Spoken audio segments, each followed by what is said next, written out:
विजय चौक तरुण गणेश मंडळ धाराशिव त्या वाद्यपूजनाचं आज पूजन समस्त या मंडळाचे आमचे सदस्य, या ठिकाणची आमची वडीलधारी मंडळी, शहरातली मानाची वडीलधारी मंडळी यांच्या सर्वांच्या हातानं गणेश बाप्पांचं पूजन करून आज वाद्यपूजन देखील या ठिकाणी केलेलं आहे। शहरातलं सगळ्यात जुनं आजोबा गणपती असलेलं मंडळ हे धाराशिव शहरातलं मंडळ आहे। या मंडळाचा साधारणतः 70 वर्षापासूनचा इतिहास आहे।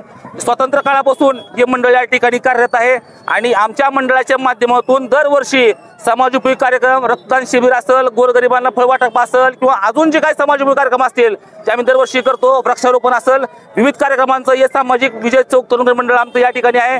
या मंडळांचे अध्यक्ष अविनाश टापरे आणि पारंपरिक पद्धतीनं या ठिकाणी आम्ही मिरवणुकीचं सादरीकरण जास्त दरवर्षी आपण पारंपरिक पद्धतीने सादरीकरण करतो।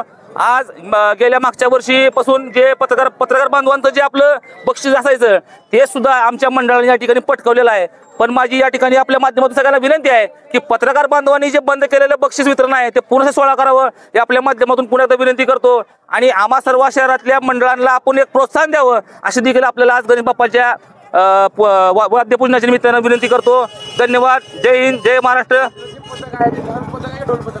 या ठिकाणी आम्ही वेगवेगळ्या वेशभूषामध्ये आणि पारंपरिक आम्ही मागच्या वर्षी या ठिकाणी ज्योतिबाचं एक गाणं या ठिकाणी बसवलं होतं, त्याच्या मागच्या वर्षी आम्ही या खंडोबाचं गाणं बसवलं होतं, त्याच्या पाठीमागच्या वर्षी आम्ही देशाच्या आर्मी मिलिटरीवरती आम्ही एक इव्हेंट बसवला होता, त्याच्या आधी आम्ही कोरोनावरती बसवलं होतं। प्रत्येक वर्षी काहीतरी नवीन संकल्पना आणि नवीन काहीतरी शहरवासियांसाठी आम्ही ठिकाणी सादरीकरण करायचा सातत्याने प्रयत्न करतो। शहरातील गणपती मंडळ काय आवाहन करतो? मी शहरातील सर्व गणेश मंडळांना आवाहन करतो आपल्या माध्यमातून या ठिकाणी शांततेनं सांप्रदायिक पद्धतीने आपण या ठिकाणी हा गणेशोत्सव साजरा करावा। लोकमान्य टिळकांनी आपल्याला जो एक संदेश दिलेला आहे तो संदेश आपण सातत्याने पुढे न्यावा एवढी या ठिकाणी आपल्या सर्वांना विनंती करतो। धन्यवाद। जय हिंद, जय महाराष्ट्र।